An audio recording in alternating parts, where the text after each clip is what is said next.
가지고 엘리야가 필요한 시대라는 제목으로 말씀을 나누겠습니다. 제가 인터넷 신문을 통해서 읽게 된 칼럼의 내용인데요. 한번 들어보십시오. 20세기 시절 카메라 하면 코닥이었습니다. 나도 사진을 좋아했는데 필름은 꼭 코닥 제품만 썼습니다. 일제 후지 등이 있었지만 코닥 필름의 칼라 선명성을 따라가지 못했습니다. 1976년 코닥은 미국 필름 시장의 90%, 카메라 시장의 85%를 장악하고 있었습니다. 하지만 2000년대에 들어서면서 132년 역사의 코닥은 파산되면서 순식간에 무너졌습니다. 가장 큰 원인은 무엇이었습니까? 디지털 시대로의 시대적 변화를 잃지 못하고 그 변화를 거부하고 옛날 그들이 성공했던 방법에 안주했기 때문이었습니다. 저는 이 칼럼 내용을 읽으면서요, 특히 이 부분, 디지털 시대로의 시대적 변화를 잃지 못하고 그 변화를 거부하고 옛날 그들이 성공했던 방법에 안주했기 때문에 132년의 역사를 가졌던 그 회사가 무너졌다, 사라졌다라는 이 내용이 저에게 좀 다르게 다가왔습니다. 이 칼럼의 제목이 뭔지 아십니까? 시대의 변화를 잃지 못하면 도태된다. 가만히 읽고 또 읽었는데 이것이 단지 칼럼이 아니라 나에게도 우리에게도 적용되는구나 라고 판단되어졌죠. 여러분, 우리가 살아가는 이 시대를 어떻게 읽어내느냐 굉장히 중요합니다. 말씀을 통해서 들려주시고 또 보여주시는 이 시대를 이해하고 바르게 해석할 때에 우리의 삶의 방향이 바뀌어지는 겁니다. 이 시대를 어떻게 읽느냐에 따라서 삶의 내용이 달라지는 것이죠.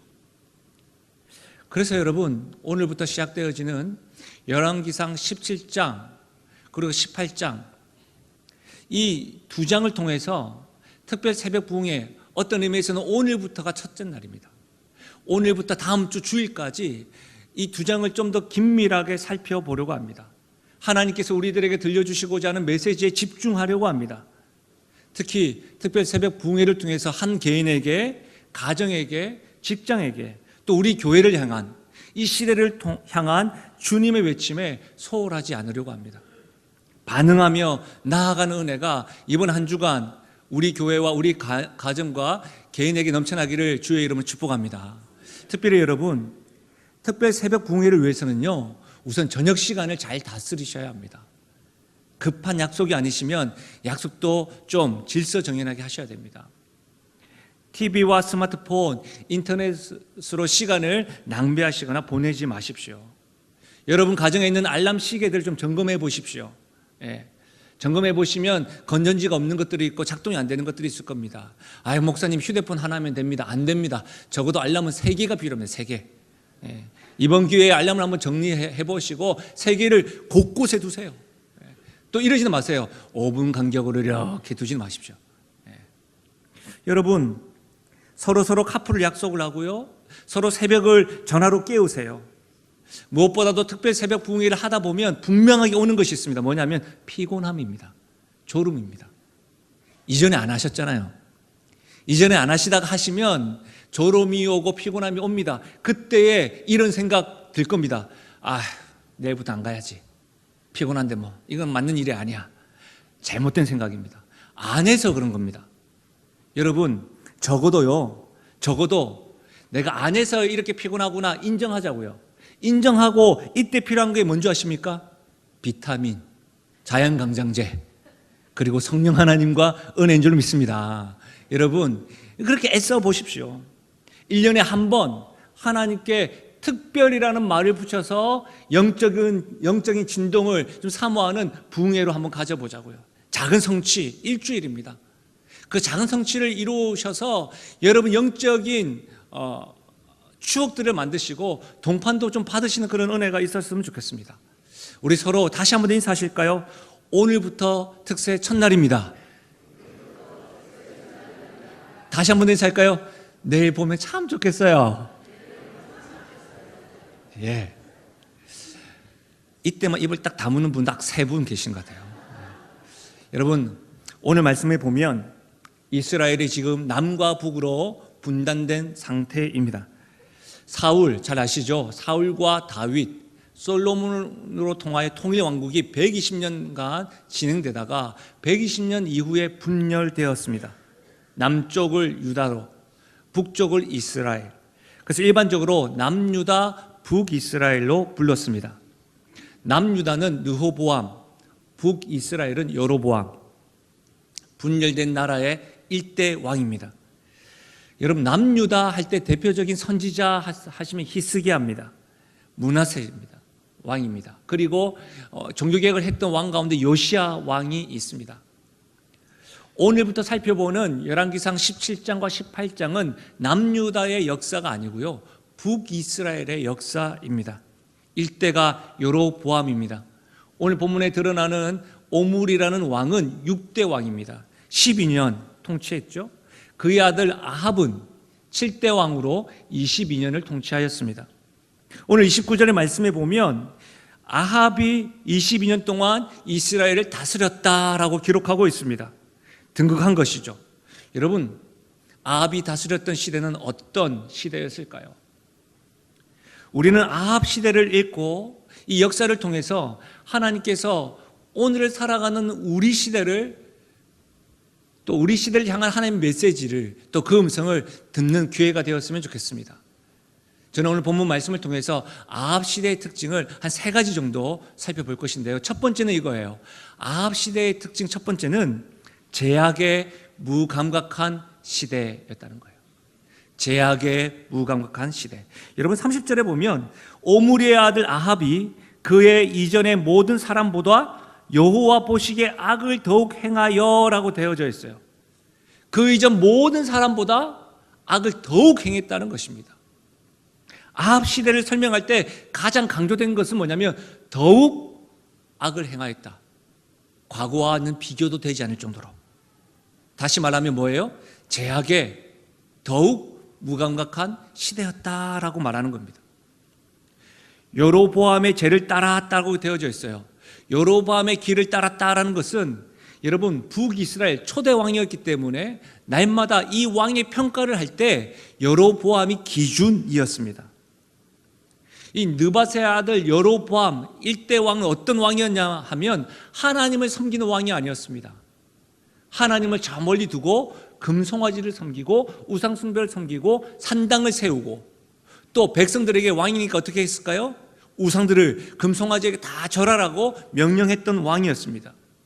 뿐만 아니라 우리가 잘 알고 있는 것처럼 여러분, 이스라엘의 초대 왕이었던 사울 왕, 참으로 하나님 앞에 겸손했던 그 왕이 타락하기 시작했던 여러 가지 이유 가운데 특별한 사건이 있었는데, 하나님 앞에 제사를 드리면 안 되는 것, 제사장만이 드려야 될 제사를 자신이 드렸을 때 하나님의 영이 떠났다고 되어져 있습니다. 여로보암은 하나님의 방법, 제사, 절기, 하나님의 뜻들과는 전혀 상관없이 자기 마음대로 행하였습니다. 자기 마음대로 왕이 바로 여로보암이었습니다. 그런데 아합 시대는 어때요? 이전 왕들보다는 비교되지 않을 정도로 자기 마음대로, 자기 생각대로, 자기 계획대로 했던 왕이 누구라고요? 아합 왕이었습니다. 아합은 가벼워도 너무 쉽게 자기 마음대로 행했던 것이죠. 여러분, 왕이니까 그럴 수 있다고 생각되십니까? 여러분, 자기 마음대로 행하였다라는 말씀은 사사시대에 많이 등장합니다. 사사시대의 특징은 뭐라고 하냐면 17장 6절에 그때 이스라엘에 왕이 없었으므로 사람마다 자기 소견에 옳은 대로 행하였더라. 사사시대를 마지막으로 결론 내리면서 21장 25절에는 그때에 이스라엘에 왕이 없으므로 사람이 각기 자기 소견에 옳은 대로 행하였더라. 자기 소견에 옳은 대로 행하였던 시대가 바로 사사시대였습니다. 그 이유가 무엇이었습니까? 왕이 없었기 때문입니다. 다시 말하면 아합이 자기 마음대로 하였던 것은, 자기 생각대로 계속해서 주장했던 것은 뭐예요? 아합에게는 하나님이 왕이 아니었습니다. 자기 자신이 왕이 되었고 자기가 하고 싶은 대로 자기 감정대로 행했던 시대가 바로 아합의 시대입니다. 여러분, 최근 명절 전에 제가 봤던 뉴스를 보고 깜짝 놀랐습니다. 9월 21일 날짜였는데요. 타이틀이 이거예요. 뉴스 타이틀이 돈 때문에 망치로 부모 살해, 혐의 40대. 여러분 놀랍지 않습니까? 너무 이런 뉴스들 많이 접하니까 아유 목사님 틀리면 그런 뉴스예요. 안 됩니다. 여러분 놀라야 됩니다. 어쩜 저러냐. 근데 여러분 제가 더 놀랬던 것은 뭐냐면 이런 뉴스를 검색하고 있는데 계속해서 뒤쪽으로 구글링 된 게 그 뉴스를 보고 더 놀랐습니다. 한번 들어보십시오. 뉴스 기사입니다. 제목입니다. 돈 갚기 싫어 망치로 20년 친구 폭행한 인면수심 할머니.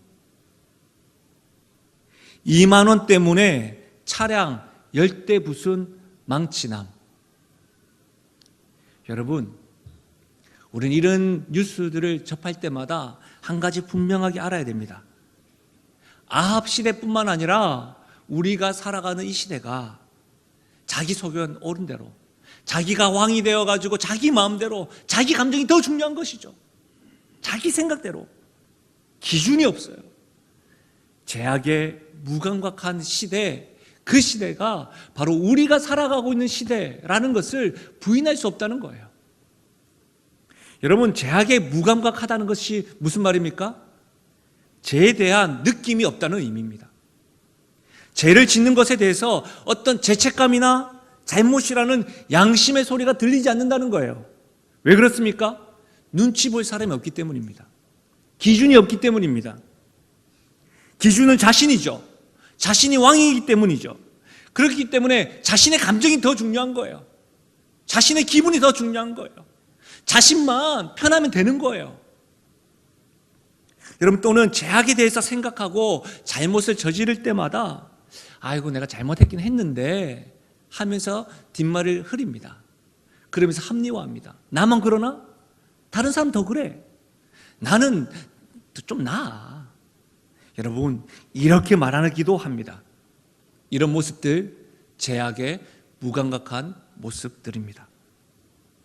사랑하는 여러분, 아합 시대의 죄악에 대한 무감각이 지금 우리들에게 스물스물 스며들고 있지는 않습니까? 우리가 입고 있는 옷, 눈에 보이지 않는 투명한 갑옷 같은 것들이 우리에게 입혀져 있지 않습니까? 그래서 죄에 대해서 그 투명한 갑옷이 다 가로막아서 우리의 양심과 마음에 무감각하게 만들고 있지는 않으십니까? 눈에 잘 드러나진 않지만 죄악에 대해서만큼은 나는 모든 것이 가능해. 나 자신의 왕이니까 여러분 자신에게만큼은 그렇게 관용을 베풀고 있지는 않으십니까? 아합 시대의 무감각이, 죄에 대한 무감각이 우리가 살아가는 이 시대에도 있다는 사실입니다. 여러분 그거 아십니까? 예배를 드리고 있는 우리들, 말씀이 내 안에서 살아 움직인다는 것, 내가 하나님을 섬기고 예수님을 믿는다는 것은 그 증거는요, 내가 죄가 없다는 것이 아닙니다. 예수님을 믿어도 하나님께 이렇게 예배를 드려도 우리는 여전히 죄를 짓고 악한 생각을 할 때가 있습니다. 어떤 때는 죄악을 저지를 때도 있어요. 그러나 예수 믿는 증거, 하나님을 예배하는 증거는 그때마다 감각이 살아나서 잘못인 줄 깨닫는 거예요. 예배를 드리고도 부부끼리 싸울 수가 있어요. 큰 소리 칠 수가 있어요. 근데 그때마다 아닌데 가슴을 치면서 회개하고 눈물로 나아가는 것, 그것이 예수 믿는다는 증거고 말씀이 내 안에 살아 움직인다는 거예요. 무슨 말입니까? 예수님을 믿으면 감각이 살아나야 합니다. 말씀을 듣고 예배를 드리는 순간 죄악에 대해서 죄된 생각들이 스물스물 올라올 때에 예수를 믿는다면, 말씀이 내 안에 있는다고 한다면 그것들을 밀어내야 하는 것이죠. 작동되어야 합니다. 여러분 지금 여러분의 감각 어떠세요? 하나님 앞에, 말씀 앞에 죄에 대한 그 무감각에 자극되십니까? 죄를 밀어내고 하나님을 기쁘시게 하려고 하는 그 세포가 우리의 감각을, 우리의 삶을 깨우는 은혜가 있기를 주의 이름으로 부탁드립니다. 아합 시대의 두 번째 특징은 정체성을 상실한 시대였습니다. 정체성을 상실한 시대. 저는 이 정체성 할 때마다 생각나는 만화가 있어요. 옛날에 봤던 만화인데요.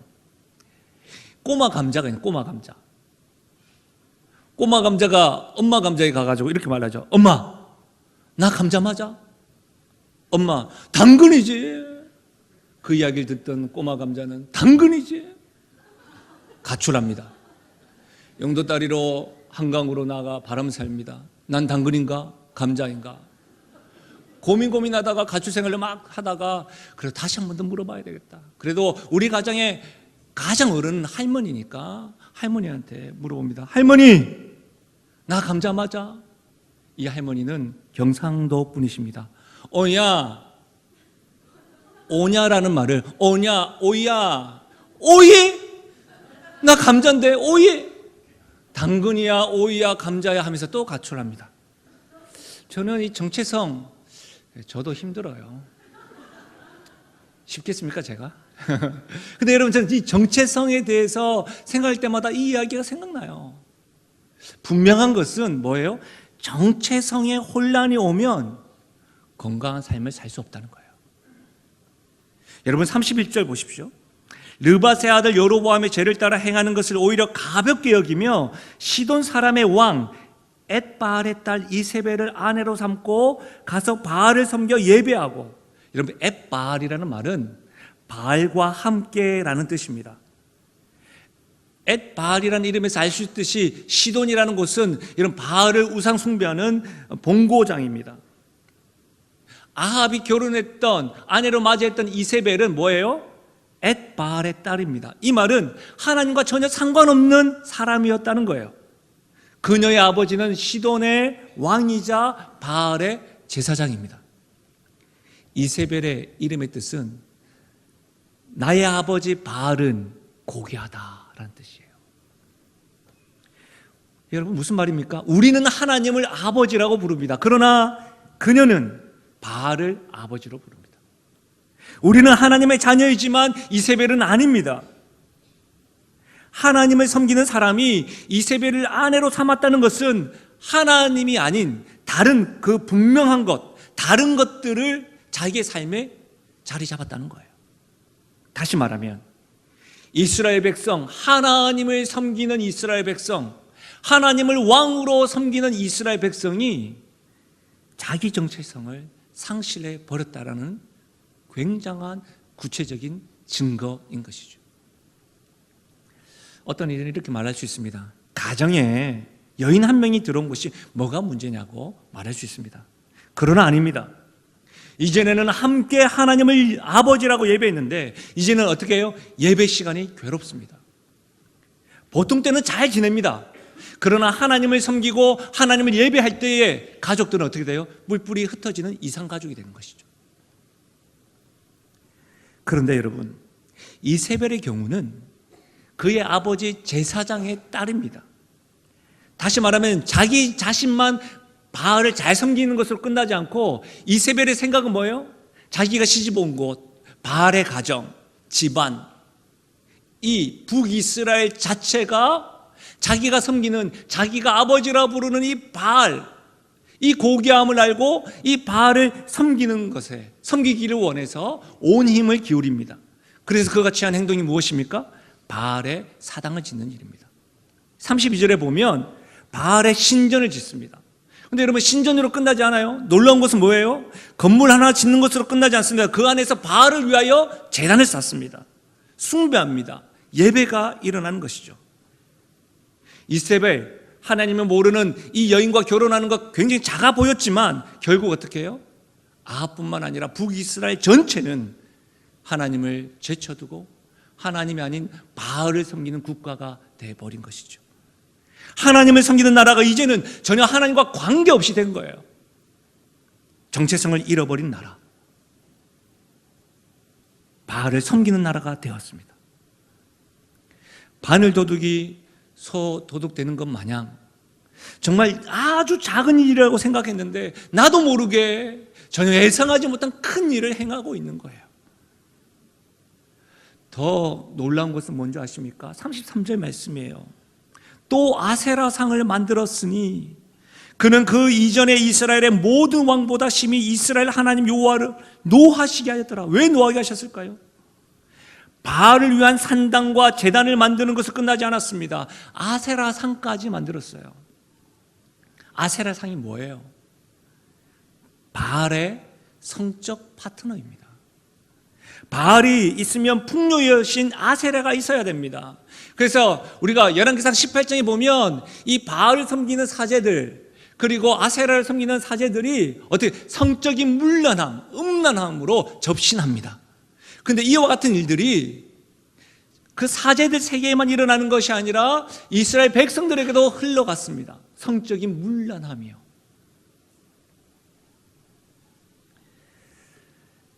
여러분, 전혀 예상하지 못했던 것이죠. 작은 것이라고 생각했는데요. 우리의 역사 속에서도 한민족의 정체성을 사라지게 하는 시도가 있었습니다. 이름하여 민족 말살 정책. 일본과 조선은 한몸, 이 한몸이라는 뜻으로 조선인의 정신을 말살하고자 조선을 착취하기 위해서 내선일체라는 구호를 외쳤습니다. 내선일체. 우리가 잘 알고 있는 신사참배 역시도 이 황국 신민화 정책의 일환으로 일본 제국의 신민이라고 한다면 징병과 징용을 강조할 뿐만 아니라 천황의 충성을 강조했습니다. 심지어 여러분 잘 아시겠지만 조선 사람의 성과 이름을 일본식으로 바꾸는 창씨개명 강조했죠. 여러분, 이런 것들, 구호를 외치는 건요, 이름을 약간 바꾸는 건요, 하나님을 예배하는 거, 잠시 저 국기에 절하는 거 어떠냐, 굉장히 작아 보이지만 이 모든 작은 소소한 것들이 뭐라고요? 민족 말살 정책이었다는 겁니다. 사랑하는 여러분, 이세벨로 끝나지 않습니다. 이세벨은 바알로, 바알은 아세라로 끊임없이 이어져서 우리를 하나님의 나라요, 하나님의 자녀라는 정체성을 잃어버리게 할 것입니다. 이것을 명심해야 합니다. 사랑하는 여러분, 여러분 하나님이 아닌 세상의 것들로 무엇을 채우고 있으십니까? 우리는 하나님의 자녀입니다. 우리는 하나님으로부터 부름받은 하나님의 자녀입니다. 우리의 정체성에 합당한 삶을 살 수 있기를 주의 이름으로 간절히 소망합니다. 마지막으로 아합 시대의 특징 세 번째는 말씀을 제쳐둔 시대입니다. 34절 말씀에 보면 그 시대에 베렐 사람 히엘이 여리고를 건축하였는데 그가 그 터를 쌓을 때에 맏아들 아비람을 잃었고 그 성문을 세울 때에 막내 아들 수굽을 잃었으니 여호와께서 눈의 아들 여호수아를 통하여 하신 말씀과 같이 되었더라. 이스라엘 백성들이 가나안 땅을 정복할 때 가장 먼저 정복했던 성이 여리고 성이었습니다. 여리고 성은 이스라엘 백성들의 군사력으로 점령했던 것이 아니라 하나님의 말씀으로 그것을 점령했던 것이죠. 그래서 하나님께서 여호수아를 통해서 여호수아 6장 이렇게 말씀하셨습니다. 여호수아가 그때 맹세하게 하여 이르되 누구든지 일어나서 이 여리고 성을 건축하는 자는 여호와 앞에서 저주를 받을 것이다. 그 기초를 쌓을 때에 그의 맏아들을 잃을 것이요 그 문을 세울 때에 그의 막내 아들을 잃으리라 하였더라. 여호수아 6장 말씀과 오늘 우리가 읽었던 16장 34절 말씀이 이렇게 딱 일치하는 거 보이십니까? 하나님의 말씀은 분명합니다. 여리고성에 대한 저주와 심판의 말씀은 분명합니다. 하나님의 말씀입니다. 그럼에도 불구하고 아합 시대에 여리고성을 지금 재건하고 있는 것이죠. 하나님의 말씀을 무시하고 성을 재건한 것입니다. 하나님의 말씀을 제쳐두고 내 생각, 내 계획을 지금 앞세우고 있는 것입니다. 결론이 어떻게 됐습니까? 하나님은 건축 책임자인 히엘의 맏아들, 막내 아들을 죽게 함으로 하나님의 말씀을 불신하고 있는 시대에, 하나님의 말씀을 제쳐두고 있는 그 시대에 지금도 하나님의 말씀은 살아있다는 것을 지금 보여주고 있는 것입니다. 사랑하는 여러분, 아합과 그 시대의 사람들은 하나님의 말씀을 잊었어도 하나님의 말씀은 여전히 살아있음을 믿으시길 바랍니다. 여러분 그거 아십니까?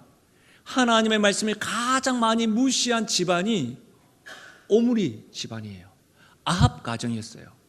근데 북이스라엘 역사 가운데 하나님의 저주, 말씀의 저주가 가장 많이 임한 집안이 바로 오므리와 아합 집안이에요.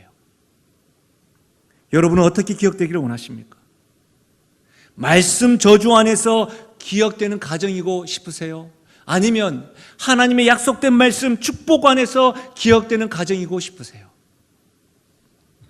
사랑하는 여러분, 우리 영신교회 모든 가정들은 하나님의 약속, 하나님의 축복된 말씀 안에서 기억되는 가정 되기를 주의 이름으로 축복합니다. 우리 교회가 하나님의 약속과 축복 안에서 하나님의 내리에 기억되어지는, 하나님에게 있어서는 이 시대에 대안이 되는 교회가 되기를 간절히 원합니다. 사랑하는 여러분, 하나님 말씀을 제쳐두는 것, 이것은 하나님의 계심을 무시하거나 잊어버리는 행위입니다. 하나님의 말씀을 잊어버리고 내 생각과 내 경험을 세우는 것은 하나님의 신실하심을 불신하는 행동입니다. 하나님이 지금도 살아계심을 믿으십니까? 하나님은 신실하신 분이라는 사실을 확신하십니까? 그렇다고 한다면 말씀을 신뢰하십시오. 말씀을 기억하고 순종하고 하나님의 약속을 붙들고 하나님의 축복에 열매 맺는 삶이 되시기를 주의 이름으로 간절히 부탁드립니다. 여러분, 이런 시대가 아합의 시대입니다. 이런 시대에 지금 우리가 살아가고 있는 것이죠. 죄악에 무감각한 시대, 정체성을 상실한 채 살아가고 있는 그리스도인 성도 교회, 말씀을 제쳐두고 다른 것들로 채우고자 애쓰고 힘쓰는 세상 사람들, 바로 우리가 살아가고 있는 세상이요, 시대요, 사람들입니다. 여러분, 정중히 여러분에게 질문하고 싶습니다. 이런 시대에 계속해서 살고 싶으십니까? 이런 시대로 우리의 삶을 마무리하고 싶으십니까? 이런 시대의 모습으로 다람쥐 쳇바퀴 돌듯이 날마다 계속해서 답습하면서 살아가시겠습니까? 여러분에게 질문할 뿐만 아니라 저 자신에게 물어봤습니다. 상호야, 너는 이 시대에 이렇게 계속해서 살고 싶은가? 이 시대로 너의 삶을 마무리하고 싶은가? 이런 시대의 모습을 계속해서 답습하면서 살고 싶으냐? 저는 결코 그럴 수 없습니다. 아니요, 안 할 겁니다. 더 놀라운 것은 하나님도 그럴 수 없었습니다. 그래서 하나님은 한 사람을 보내십니다. 아합 시대의 특징을 거부하는 한 사람을 등장시킵니다. 그 말씀이 바로 우리가 읽었던 17장 1절에서 2절까지의 말씀입니다. 어떤 사람이에요? 길르앗에 우고하는 자 중에 디셉 사람 엘리야. 성경은 엘리야를 설명할 때에 길르앗에 우고하는 자 중에 디셉 사람이라고 합니다. 우리가 아는 엘리야는 뭐예요? 대선지자요, 능력이 큰 종으로 알고 있지만 성경은, 하나님은 이 엘리야를 등장시킬 때 평범한 사람으로 등장한다는 거예요. 여러분, 이런 말 한번 들어보셨어요? 신분 확인 증후군. 신분 확인 증후군. 이 말이 무슨 말이냐면 사람들이 관계를 맺을 때에 사회의 지위를 물어본다는 거예요. 신분을 물어본다는 거예요. 어떤 직장 다니는지 물어본다는 거예요. 우리나라 사람들이 가장 먼저 물어보는 게 뭐예요? 민증 까라는 거죠. 몇 살이야? 이런 거죠. 무슨 말입니까? 항상 관계를 맺을 때에 우리는 어떻게 하죠? 나보다 위에 있나? 아래에 있나? 신분 확인을 하고 난 다음에 대한다는 거예요. 여러분, 동등하게 대화를 하겠다는 의식이 전혀 없는 사람들을 가리켜서 신분 확인 증후군. 놀랍게도 우리 하나님 우리의 신분을 확인하지 않습니다. 엘리야도 그러합니다. 엘리야는 굉장히 단순합니다.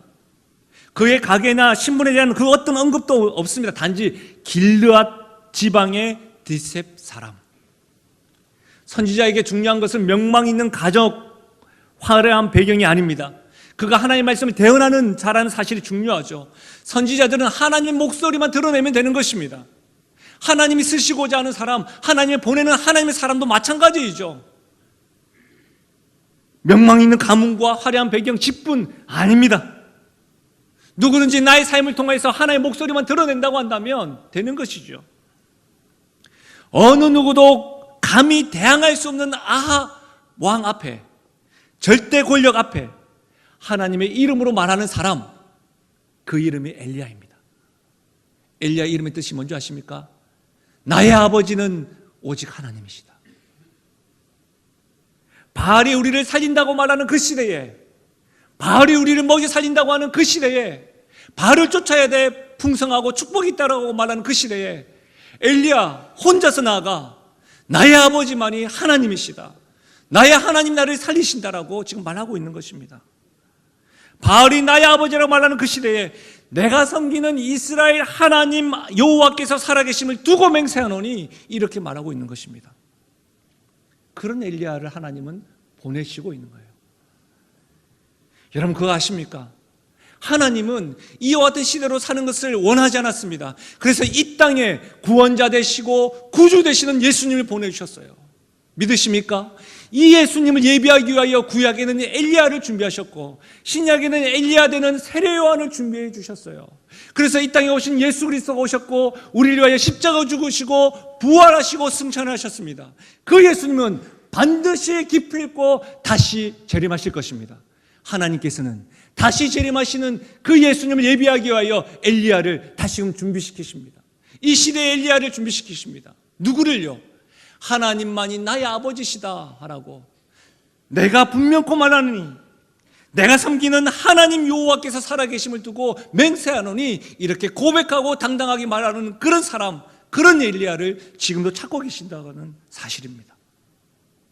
사랑하는 여러분, 저는 우리 모두가 다 하나님이 이 시대에 포기하지 않는 증거로 우리 모두가 다 엘리야와 같은 하나님의 사람이 되시기를 주의 이름으로 축복합니다. 말씀을 마무리하겠습니다. 지금 이 시대가 아합 시대입니다. 제약에 무감각하고 정체성을 상실하고 정체성을 상실한 그리스도인 교회가 난무합니다. 하나님의 말씀을 제쳐두고 다른 그 무엇인가로 채우려고 헐떡이는 모습들이 너무나도 많습니다. 이것이 우리가 살아가는 현 주소입니다. 이대로 계속해서 살아가고 싶으십니까? 채워지지 않는 것들을 늘 목말하며 불안해하면서 사시겠습니까? 여러분, 엘리야로 하나님의 부르심을 받고 엘리야로 살아보고 싶지 않으십니까? 말씀을 준비하면서 하나님 이 시대에 저를 기억해 주십시오. 하나님, 저도 하나님의 대안이 되고 하나님의 길을 예비하며 나아가는 하나님만이 나의 아버지시다라고 말하는 그런 아버지가 되길 원하고, 그런 목회자가 되길 원하고, 그런 인생의 선배가 되길 원하고 후배가 되고 싶습니다. 기도가 되더라고요. 그런데 스물스물 올라오더라고요. 난 너무 두려운 게 많은데, 내가 참 부족한 게 많은데, 내가 잘못한 게 많은데 내가 다시금 우리 가정에서 엘리야와 같은 모습을 살아갈 수 있을까? 내가 지금까지 참 미숙한 모습을 많이 보였는데 이제야 직장에서, 세상에서 엘리야와 같이 살아갈 수 있을까? 헌신하고 결단하는 마음은 있는데 또 한편으로는 염려가 되고 걱정이 되고 불안한 거예요. 어제 말씀을 준비하면서 찬양을 틀고 있는데 참 하나님 기통차죠. 이 찬양을 들려주시는 거예요.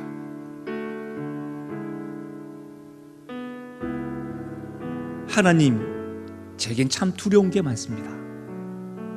잘 모르는 것도 너무 많습니다. 부끄러운 일은 헤아릴 수도 없고 지치고 힘든 때에도, 그때도 의연한 척 해야 할 때도 있습니다. 말씀을 준비하고 고민하고 있는데 이 찬양 가사가 들리는 거예요. 내 모습 같다. 나도 그런데요, 후렴이 이래요. 그래도 하나님 아버지, 하나님을 아버지라 부를 수 있어서 난 참 좋습니다. 오 나의 하나님 아버지, 하나님을 아버지라 부를 수 있어서 난 참 다행입니다. 오 나의 하나님 아버지, 하나님을 아버지라 부를 수 있어서 난 참 좋습니다. 부족할 수 있고 연약할 수 있습니다. 그러나 내가 하나님을 아버지라 부르는 것, 그것만으로도 이 시대에 필요한 엘리야가 될 수 있습니다. 우리 가정엔 하나님을 나의 아버지라 부르는 엘리야가 필요합니다. 엘리야 같은 아버지가 되십시오. 엘리야 같은 어머니가 되십시오. 엘리야와 같은 아들이 되십시오. 엘리야와 같은 딸이 되십시다. 그래서 이 시대에, 바알을 외치고 있는 이 시대에 하나님이 참 진리고 결론입니다라고 외치고 선언하며 나가는 우리 모두가 되기를 주의 이름으로 간절히 축원드립니다. 우리 시간에 말씀을 생각하시면서 찬양하며 나가겠습니다. 우리 특세 기간 동안에 계속 부를 찬양인데요, 날이 저물어 갈 때, 날이 저물어 갈 때, 빈들에서 걸을 때, 빈들에서 걸을 때, 그때가 하나님의 때, 그때가 하나님의 때, 내 힘으로 안 될 때, 내 힘으로 안 될 때, 빈손으로 걸을 때, 빈손으로 걸을 때, 내가 고백해 여호와 이레. 우리 다시 한 번 더 찬양할까요? 날이 저물어 갈 때, 날이 저물어 갈 때, 빈들에서 걸을 때, 빈들에서 걸을 때, 그때가 하나님의 때, 내 힘으로 안 될 때, 내 힘으로 안 될 때, 빈손으로 걸을 내가 때, 고백해 여호와 이레. 내가 고백해 여호와 이레. 주께서 일하십니다. 주가 일하시네. 주가 일하시네, 주가 일하시네, 주께 아끼지 않는 자에게. 주가 일하시네. 주가 일하시네. 주가 일하시네, 주가 일하시네, 신뢰하며 걷는 자에게. 주가 일하시네. 주가 일하시네. 주가 일하시네, 주가 일하시네, 주께 아끼지 않는 자에게. 아멘. 주가 일하시네. 주가 일하시네, 주가 일하시네, 신뢰하며 걷는 자에게. 신뢰하며 걷는 우리 선포하실까요? 자에게. 하나님 사랑의 눈으로, 하나님 사랑의 눈으로 너를 어느게나 바라보시고, 하나님 인자한, 하나님 인자한 그로서 언제나 너에게 기울이시니, 어둠에 밝은 빛을 비춰주시고, 너의 작은 신음에도 응답하시니, 어느 곳에 있는 주를 바라고 주만 바라보지라. 우리 이 시간에 말씀을 생각하시면서, 하나님, 내가 우리 가정에 엘리야와 같은 아버지와 어머니와 아들과 딸이 되겠습니다. 내가 직장 가운데 엘리야와 같은 사람이 되겠습니다. 이 시대에 하나님을 기억하는 엘리야가 되겠습니다라고, 그와 같은 사람이 되겠노라고 하나님 앞에 결단하고 고백하며 나가는 기도하며 나가도록 하겠습니다. 기도하시겠습니다. 아버지 하나님 참으로 감사함을 드립니다. 오늘 하나님 아버지 말씀을 통하여 아베 시대 우리가 살아가는 시대를 알게 하시니 하나님만이 오직 우리의 하나님이 되신다라고 아버지 여호와만이 우리의 하나님이 되신다라고 고백할 수 있는 하나님 우리 이 시대에 엘리야를 주님 세워질 수 있도록 하나님 도와주시옵소서. 주님 광야에 외치는 소리가 되어서 주의 길을 얘기하는 자들로 주님 우리를 삼아주시옵소서. 주님 우리가 비록 부족하고 약하지만 하나님 우리의 연약함 가운데 주님 십자가 뒤에 우리의 연약함을 감추시고 아버지 하나님 우리를 강건함으로 주님 세워주셔서 하나님 이 시대에 아버지 어둠과 악음이 받친 하나님 이 시대에 하나님의 이름을 주는 아버지 하나님의 자들이 있습니다. 하나님 도와주시옵소서. 하나님 아버지 감사합니다. 아합 시대와 같은 이 시대를 살아가는 우리들에게 힘겨움과 어려움이 있습니다. 그럼에도 불구하고 하나님 포기하지 않으시고 엘리야를 보내주시고 우리 주님을 보내주신 그 주님, 다시금 재림하실 그 주님을 생각하며 하나님, 나의 아버지 하나님이 나를 이끌어 주시고 나의 아버지 하나님만이 왕이시다라고 고백하고 선언하며 나아가는 가정의 아버지로, 가정의 어머니로, 가정의 아들과 딸로, 직장의 엘리야와 같은 하나님의 사람으로 살아가겠다고 고백하며 나갑니다. 부족하고 연약하지만 아버지 하나님, 나의 어떤 나됨이 아니라 내 하나님 아버지를 아버지라 부를 수 있는 것, 그것만으로도 바알을 아버지라 부르는 저 세상 가운데, 그 가정 가운데 나아갈 수 있는 용기가 있게 하여 주옵소서. 그렇게 역사하시고 일하여 주시옵소서. 그렇게 기대하옵고 감사드리며 예수님의 이름으로 기도하옵나이다. 아멘. 나 자신과